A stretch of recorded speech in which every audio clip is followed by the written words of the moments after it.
G'day, Tez here. Just a quick video for today. I am interested to see what your thoughts on this one is. Leave them down in the comments. You can just see up the front there, this van, white van here, just went around this low loader when the low loader's trying to move lanes, across the lanes. Now he wants to go right into right hand lane. Now, old mate here, he's just hovering there, not going forwards, not going backwards. Probably got a bit scared, the truck trying to move all the way across. I'm having to guess the truck's trying to go down that road there. As always, I am very much looking forward to the comments to this one. And as always, I'll leave a link to Dash Owners Australia. I need a big swing, home runs I'm hitting, and I'll never look back, moving on till I get it all. And we all got dreams, we all want things. There's only one thing I know for sure, the slow loader driver is definitely guilty of littering.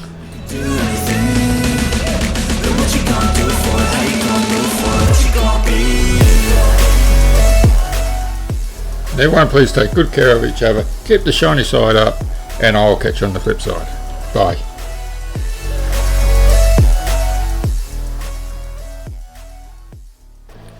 G'day. Kez back here again, just playing around. Some of you would have noticed after some of my videos, doing a few little different things. Hope you enjoy them. I mainly put them at the end, so if you only want to watch the start of the video, the main content, and after I do my little sign out, I do this just having a play. Also was interested to see how many people actually stay right to the end and watch the next little part. I can see it in my analytics. Yeah, so it's been interesting, but the idea is just to do questions or my little rants or a little bit extra what people usually don't want to see anyway. So anyway, thanks for hanging around.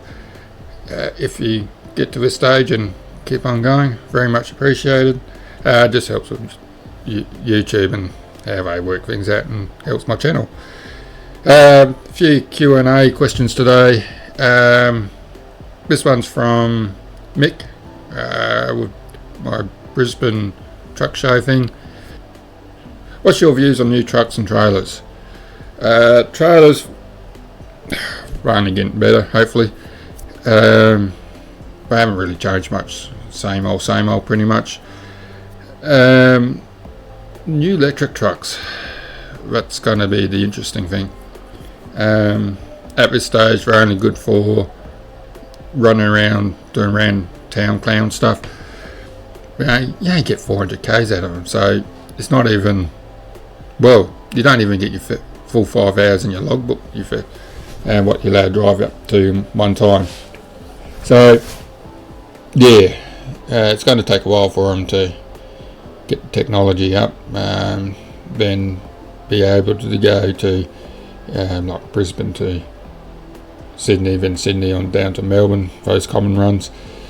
It's yeah, the batteries will get better. I believe they will get better, or discharging rates will get better.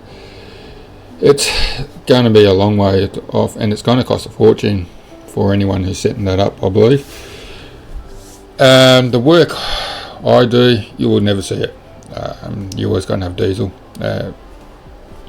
People like me who, go out and don't see a service station for a full day, I can carry enough fuel on, especially doing cotton.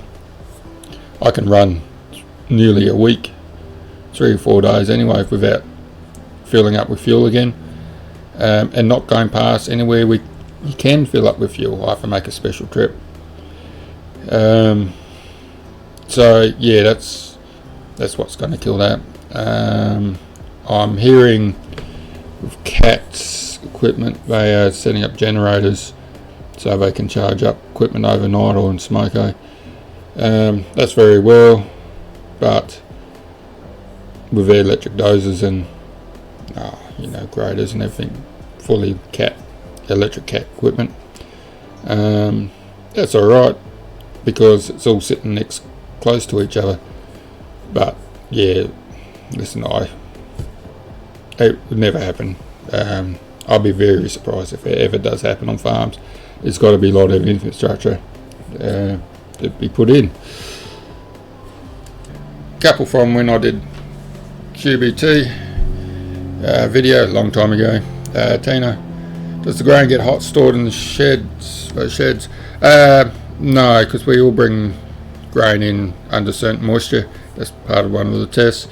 If the moisture's too high, we get told to take it back and or take it somewhere else where they can dry it out a little bit.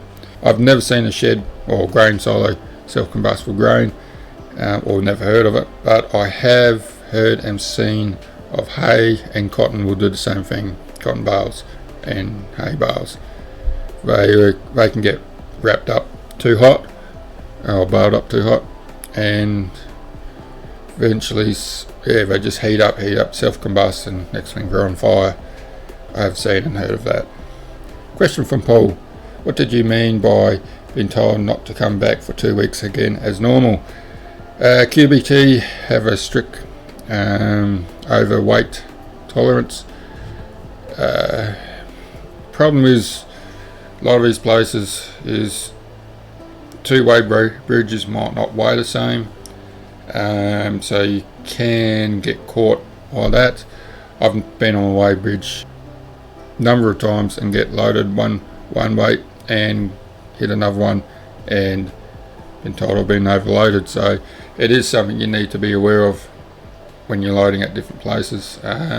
We do run our own scales and stuff on trucks, but they're not the most accurate. So it's all guesswork.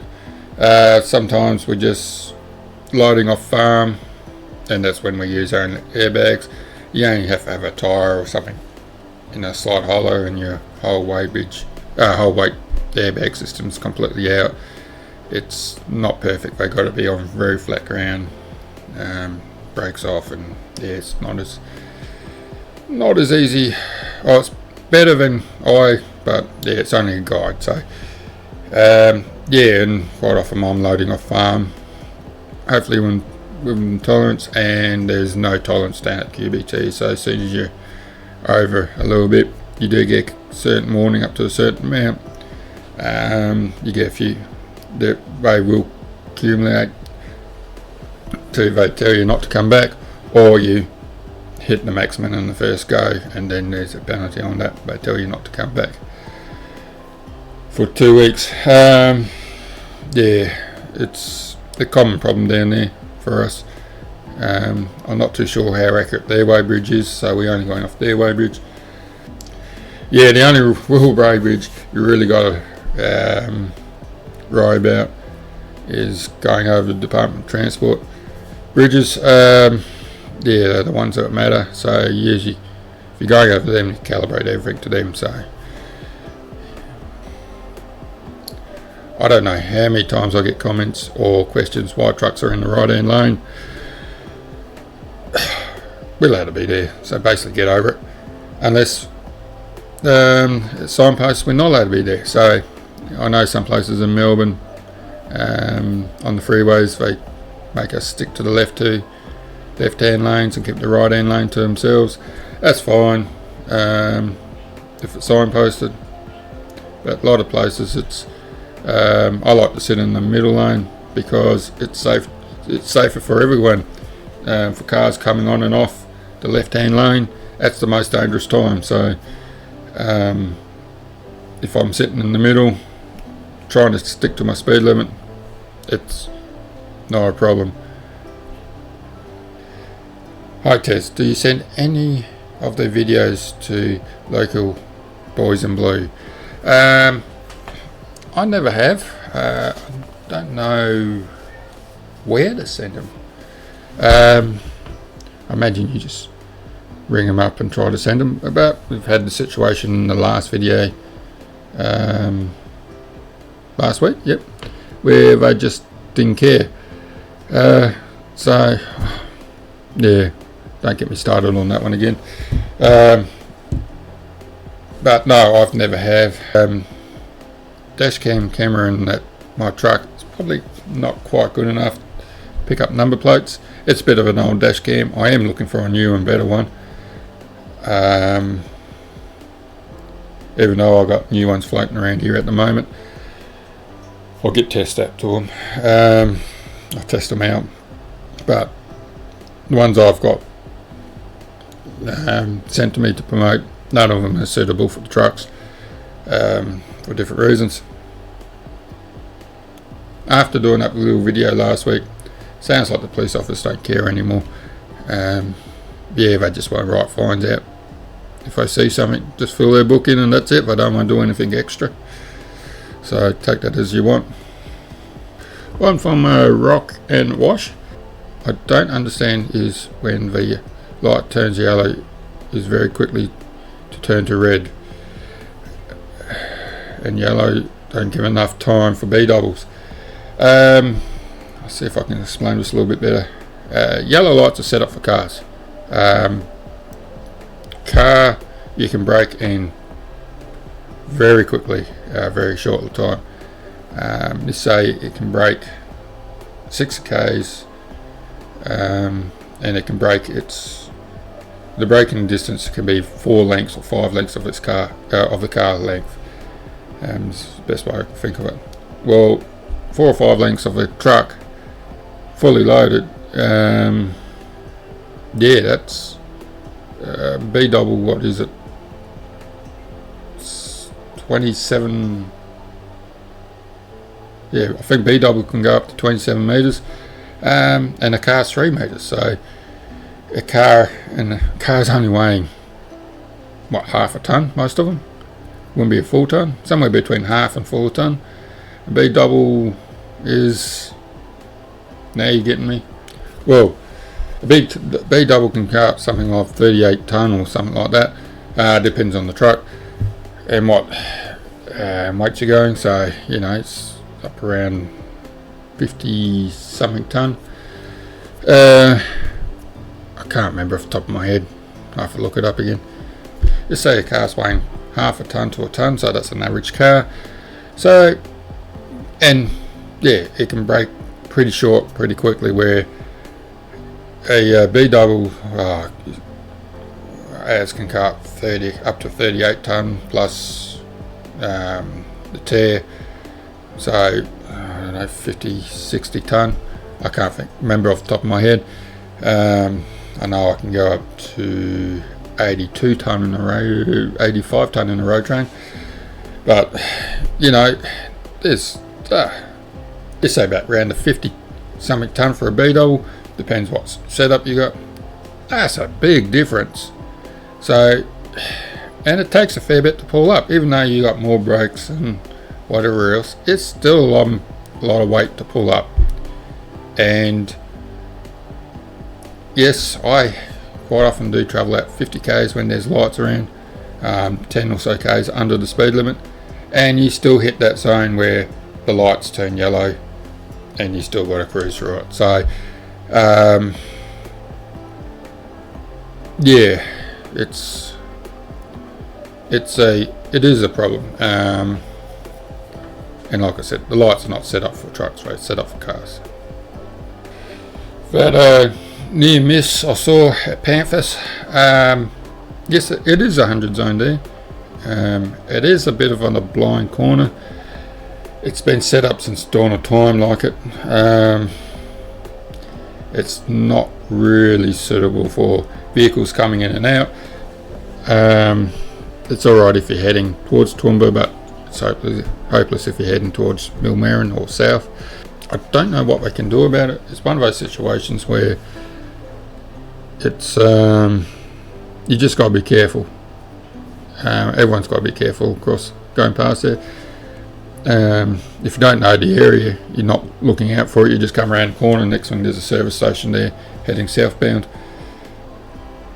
It is a particular, it can be a particular nasty corner. It's only a, very old service station, pretty well run down, but the food's great.